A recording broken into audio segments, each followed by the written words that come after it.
Kreu i Partisë Demokratike Sali Berisha në konferencën e përditshme për shtyp deklaroi sot se Partia Demokratike kishte apo ka vetëm dy rrugë. E para, bojkoti i zgjedhjeve dhe e dyta është kjo, thot Berisha, që aktualisht po ndjek kjo forcë politike me të në krye. Rruga që ne po ndjekim është pjesëmarrja në proces, paraqitja e gjitha dokumenteve të vërteta që vërtetojnë farsën elektorale dhe ftesa për shqiptarët që të luftojnë për votën e tyre. Të dyja këto rrugë, thot Berisha, janë të vështira, por e dyta ka një mbështetje ndërkombëtare. Sipas tij, kjo është një betejë e vështirë, por jo e pashpresë. Madje Berisha vazhdon të gënjejë demokratët që vulosën 16 vjetorin në opozit se nëse nuk do ta fitonte këtë betejë, ai nuk do të hynte fare. Mirpo Berisha sot kur u pyet nga gazetarët, la të hapur edhe një opsion të tretë, grevën e urisë që me gjas mund të nisë në shtator. Në konferencën e sotme për shtyp, Berisha pati edhe një hakrim publik për Adriana Kalan për akuzat që kjo e fundit ka bërë në drejtim të Jorida Tabakut. Berisha thot se Adriana Kalaja është një luftëtare e vërtet, por si ajo dhe çdo kusht tjetër nuk mund të flasin pa prova e fakte. Berisha thot se Jorida Tabaku ka realizuar një fushat intensive në Tiranë dhe logjikisht i meriton votat që ka marrë. Megjithatë, po të lexohet mirë në rreshtat e Berishës, kupton më shumë se kaq. Kjo mbështetur edhe nga një deklaratë e fundit e një demokrati tjetër, Belin Kolliçi. Ky i fundit paralajmëron të gjithë ata që i kanë vjedhur vota njëri tjetrit, pra lufta brenda llojit, se do të përgjigjen me burg. Për këtë aket vallë, se e vetmja betejë publike me vota ishte ajo mes Tabakut dhe Ali Mehmetit në Tiranë.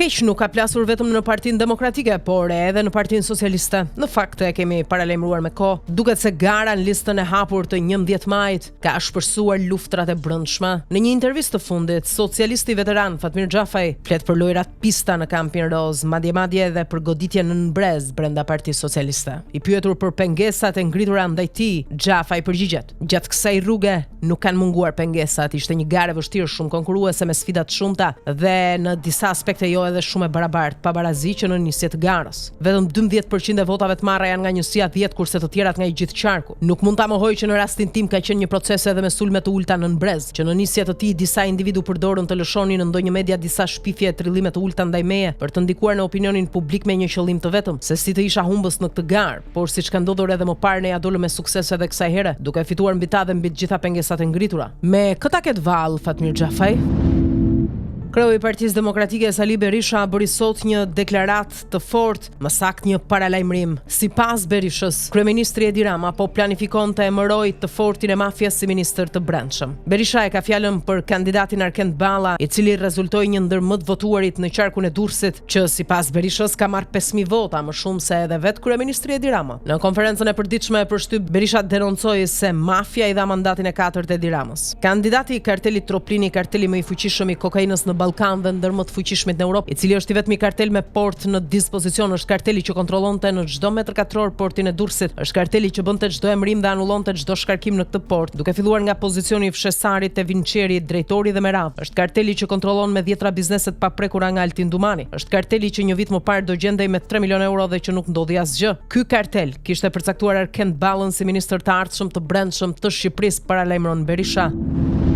Vazhdon me demek hetimi i krimeve zgjedhore të 11 majit. Çështja është se po hetohen vetëm humbësit dhe jo fituesit e mëdhenj. A kërcet vallë kjo apo do t'i vi radha edhe atyre? Mbetet për tu parë. Spaku ka kryer veprime në Bashkinë Puk. Së fundmi në kuadër të një procedimi që lidhet me krimet zgjedhore, me vendim gjykate, janë sekuestruar 4 aparat celular, mes të cilëve edhe ai nën kryetarit demokrat të bashkisë Ndues Suma. Ai u ndalua nga agjentët e Byros Kombëtare të Hetimit teksa po udhëtonte me makinë afër Durrësit. Ai dyshohet se ka kryer veprën penale dhënie shpërblimeve dhe premtimeve parashikuar nga neni 328 i kodit penal. Pjesë e këtij procedimi janë edhe persona të tjerë që dyshohet se kanë kryer krime zgjedhore gjatë fushatës elektorale. Prokuroria e Përgjithshme ka bërë ndërkohë bilancin e denoncimeve për krimet zgjedhore, ku thotë se janë regjistruar në total 107 të tilla deri tani. Disa prej tyre janë referuar në prokurorinë e posaçme kundër korrupsionit dhe krimit të organizuar. Megjithatë, të gjithë sytë e veshët janë tek kjo e fundit, nëse do të prodhojë ndonjë rezultat serioz pas 11 majit, se para dhe gjatë nuk ndodhi asgjë.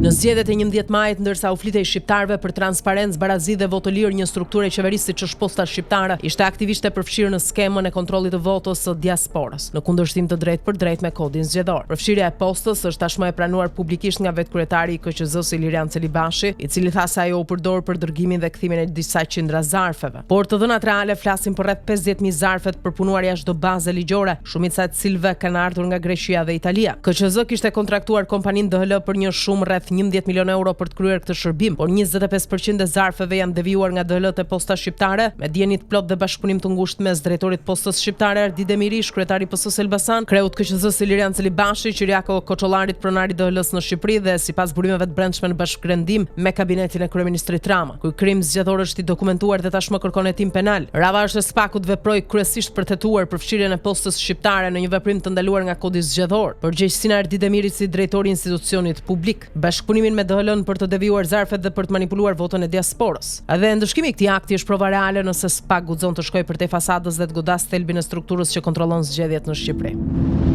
Ambasada amerikane në Tiranë bëri një thirrje publike të pazakontë qytetarët shqiptar të denoncojnë vetë rastet e trafikut të drogës. Kjo nuk është fushat e zakonshme, është shenjë alarmi. Një provë e qartë se DEA amerikane nuk i beson më as policisë së shtetit, as shishit, as strukturave shqiptare antitrafik. Shqipëria është i vetmi vend në rajon ku ambasada amerikane është detyruar të bëjë thirrje direkte publikut për të marrë informacion për ngarkesat e drogës. Këtë nuk e kanë bërë as në Malin e Zi, as në Kosovë, Maqedoni, Bosnja apo Serbi, sepse asnjë nga këto shtete nuk ka një sistem kaq të korruptuar dhe të kapur nga kupola politike sa të lejojë ngarkesat droge të futen të qarkullojnë dhe dalin në mbikëqyrjen shtetërore. Prej më shumë se 2 vitesh, asnjë rast droge nuk është raportuar nga vetë autoritetet shqiptare. Të gjitha ngarkesat e zbuluara nga Durrësi në Shkollzet, nga laboratorët e fshatrave të terminalet e bananeve janë rezultati i aksioneve të detyruara nga DEA, Europol apo partnerët e tjerë ndërkombëtar. Dhe kur këto agjenci u detyrojnë shqiptarëve të veprojnë, kapen vetëm ushtar të vegjël. Bosët zhduken, ngarkesat pastrohen, hetimet mbyllen. Rasti më tronditës është ai i kompanisë Banaking në portin e Durrësit. DEA e di këtë, prandaj nuk merret më me bashkëpunim me institucionet, por i drejtohet popullit. Thirrja e DEA-s është thirrja e fundit para shkëputjes së bashkëpunimit. Nëse drejtësia dhe institucionet shqiptare nuk veprojnë, të vetmit që do ndëshkohen do të jenë qytetarët, sepse Shqipëria po kthehet në vatër të garantuar të pastrimit parave dhe qarkullimit të drogës.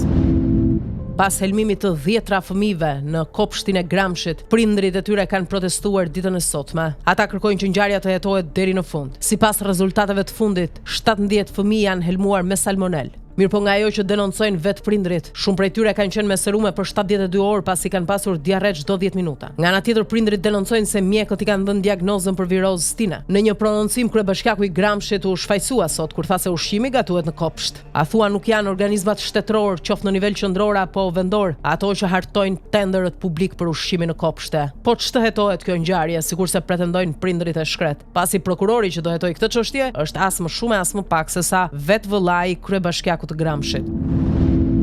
Tragjedia ku nëna me 3 fëmijët u mbytu në lumin Buna në Shkodër një vit më parë, mbyllet me vetëm 4 vite burg dënim. Po flasim për ngjarjen e ndodhur më 3 maj 2024 që tronditi mbar vendin, ku Alma Arazi së bashku me 3 fëmijët e saj të mitur u mbytu në lumin Buna. Gjyqtari i Shkodrës ka vendosur të dënojë me 6 vite burg ish bashkëshortin e saj, Erdgys Arazi, për akuzën e shkaktimit të vetvrasjes, por për shkak të gjykimit të shkurtuar ky dënim është ulur me 2 vite duke përfunduar me vetëm 4 vite heqje lirie. Gjyqtari konstatoi prova se i pandehuri Erdgys Arazi, ish bashkëshorti i viktimës, ka ushtruar dhunë fizike dhe psikologjike ndaj Alma Arazi, duke shkaktuar te kjo e fundit gjendje ankthi e depresioni që çoi në vetflijim. Gjyqtari po ashtu ka vendosur të pranojë kërkesën e prokurorisë për pushimin e akuzës së vrasjes në rrethana cilësuese ndaj Erdgys Arazit, me argumentin se nuk u konstatuan prova bindëse për faktimin e kësaj vepre penale. Po gjatë procesit gjyqësor, motra e viktimës Alma Arazit ka insistuar për prova që dëshmonin edhe më shumë se kaq, por që nuk janë marrë parasysh nga trupi gjykues.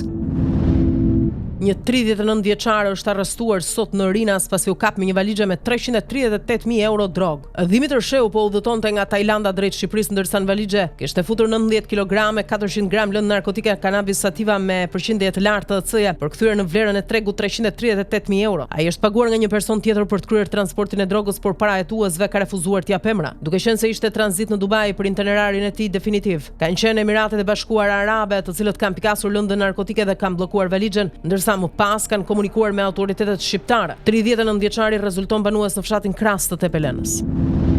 Presidenti Bajram Begaj mori pjesë në sesionin pranveror të Asamblesë Parlamentare të NATO-s, që këtë vit mbahet në Dayton të SHBA-ve, me rastin e 30 vjetorit marrëveshjes që i dha fund konfliktit në Bosnjë-Hercegovinë. Gjatë fjalës së tij, presidenti Begaj konfirmoi mbështetjen e Shqipërisë ndaj marrëveshjes së Daytonit dhe integrimit euroatlantik të Bosnjë-Hercegovinës. Presidenti i Shqipërisë theksoi se marrëveshja e paqes e Daytonit i dha fund një lufte brutale në Ballkan, duke mbetur një gur themeli i paqes, stabilitetit dhe shpresës. Nga ana tjetër, Begaj nënvizoi rëndësinë e ndërhyrjes në Kosovë, që ndihmoi në parandalimin e një katastrofe katastrofe. Duke vlerësuar angazhimin e vazhdueshëm të SBA-ve, NATO-s dhe BE-s në rajonin e Ballkanit, presidenti shqiptar shpreh përkushtimin si antar të Aleancës Euroatlantike për të forcuar solidaritetin, unitetin dhe kohezionin e NATO-s përballë sfidave të reja me të cilat përballet sot Ballkani pas luftës në Ukrainë. Presidenti Begaj apeloi për bashkëpunim mes aleatëve për transformimin e tyre në mundësi shpresë dhe unitet. E në fund Begaj nuk mund të rrinte pa falendëruar aleatin ton strategjik, Shtetet e Bashkuara të Amerikës.